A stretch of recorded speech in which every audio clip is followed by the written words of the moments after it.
Hello everyone! Today is day 2 of Inktober. This is my rabbit constellation piece. I believe you pronounce it Lepus? Lepus? Lepus sounds cuter because it's like a little rabbit leaping, but I'm pretty sure it's Lepus. And before I get started, just want to ask you guys, how did day 1 go? Went pretty well for me until I had to upload my video. I don't know if you noticed, but it was a little late because I could not get the file to load. I was freaking out. It wouldn't get past 0%, which didn't surprise me. At my house, I have pretty bad internet, so I ran to Starbucks at like 7 at night and it wouldn't upload there. So I got in my car and I just had this little meltdown and panicked, thinking how am I going to upload videos every day this month? So I called my boyfriend Tyler and he looked at how I was uploading my videos and pretty much laughed at me because I have been uploading my work completely wrong. Just the entire time I've ever uploaded a video, I've been uploading the raw file, which means it's a huge, massive, unnecessary file. So that's a good thing though, now I know how to properly upload to YouTube. So today I'm in a good mood because I have found out that uploading is going to be much easier than I thought it would be.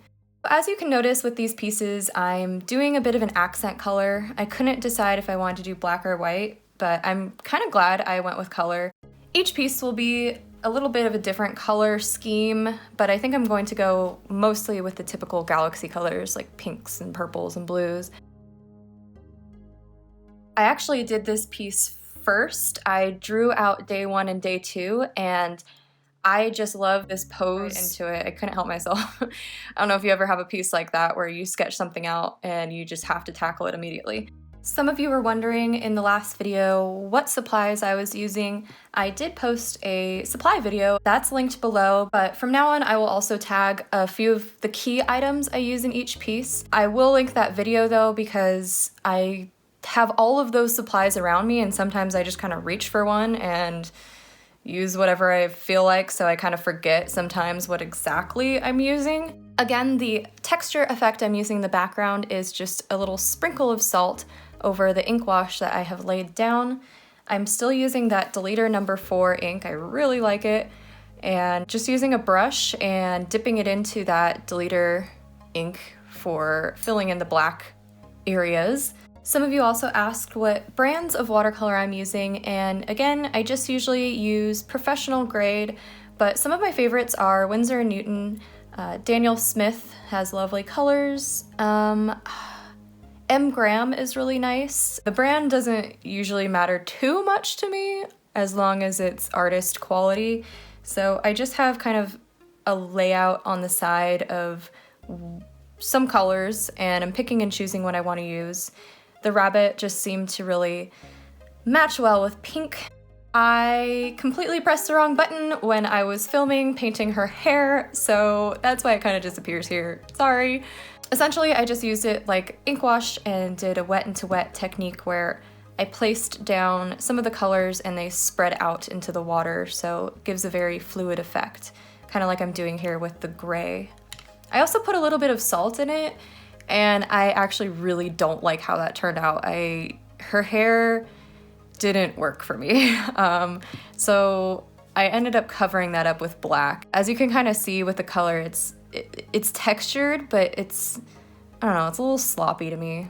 Like I said in my last video, I am not a huge fan of drawing hands and arms. My last arm was not great. I kind of messed it up, but I'm trying not to care about it. So I really liked the gradient effect that I did here, and I think I will continue to use that in the pieces in this series. Just seems to work well. Today I'm doing another itty bitty face. Drawing faces upside down can be a challenge. Sometimes I'll draw it upside down and go, that looks great, and then flip it around and I'm like, oh no, it's so off. So this time I made sure to flip it around both ways before going over it in ink and solidifying it. I also gave her space buns because technically a rabbit constellation is a space bun. They kind of didn't turn out that great because she's lying down, but whatever, it's fine. It gives it some color, it's fine. I love to do little wispies in hair, so that's kind of what I'm doing here. Just putting little wispy lines in there with that uni pin. Some people can draw people without reference at all, and more power to you. I have a really hard time doing that. I don't know why. I'm just not very creative when it comes to poses. It just isn't there, guys. So I did make up this pose originally, just like sketched it out from my head, and then I lay on my floor in front of a mirror and try to make sure this is an actual pose that can be done. So I guess I kind of do both, where I think of a pose and then try it out myself to see if it's doable. I also love Pose Space. Sometimes I get some of my poses from there, or mix and match images on Pinterest. By the way, I have a Pinterest board going right now, which I'm a crazy person, and I pinned different boards for each of the constellations. I don't think I ever linked my Pinterest, so I'll link that today so you can kind of see what I'm using if you're interested. I don't use Pinterest, just to copy images. I use it to put together a vision board of sorts of what I want to draw. So sometimes there's some poses, sometimes there's hairstyles. I had some rabbits on this one. Definitely for clothing, I'm not good at making up clothing out of my head for sure. So a lot of these lacy designs that I'm doing, I've been pulling ideas from Pinterest and kind of creating my own outfits. I'm so used to making my shapes, my negative space shapes, black.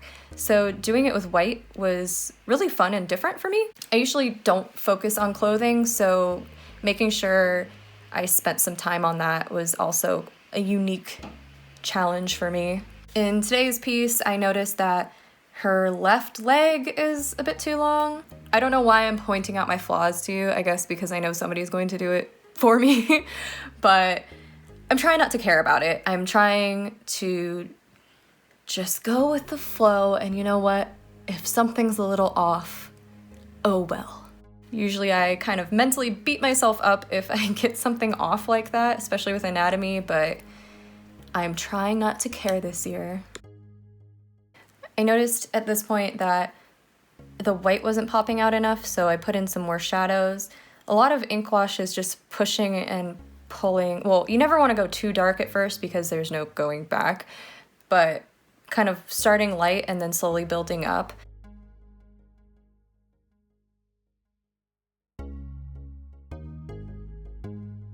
I actually really liked having all these different white pens and white ink because they all have varying levels of opacity. So some are super white and some are a little bit, they let the gray show through a little bit. So that was helpful to use like the less opaque ones in the background where I want it to be a little darker, and use the really opaque thick ones in the front. Right here I'm using a bowl to draw use that chrome pen as an outline for the circle. So whoever gets the original will get a chrome circle around it and a little chrome bunny constellation. The Lepus constellation is so cute. It actually looks like a little rabbit. Stop. So cute. Like that's one of the only ones that actually looks like what it's supposed to look like, except maybe the cross and the triangle. More little details, little stars. Again, I'm using the jelly roll for the further away stars because it's not opaque at all, and the thicker paint for the really bright accent stars.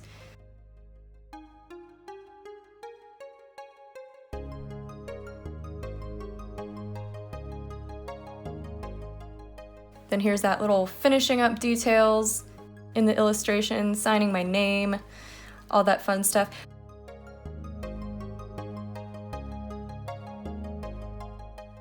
And here's some peel porn for you. Am I allowed to say that? There's nothing actually bad with it, I promise. It just looks nice. It's aesthetically pleasing.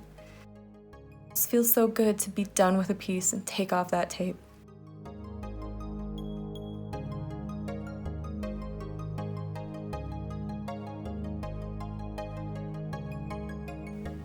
And here she is.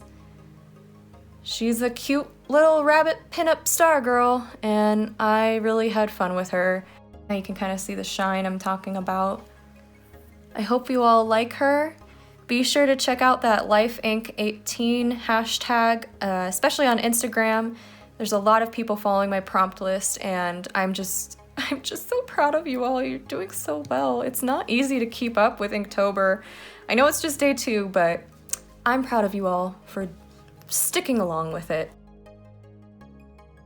Thank you all for stopping by. Be sure to subscribe to follow along in this series, and I will see you tomorrow for day 3, the Lynx constellation.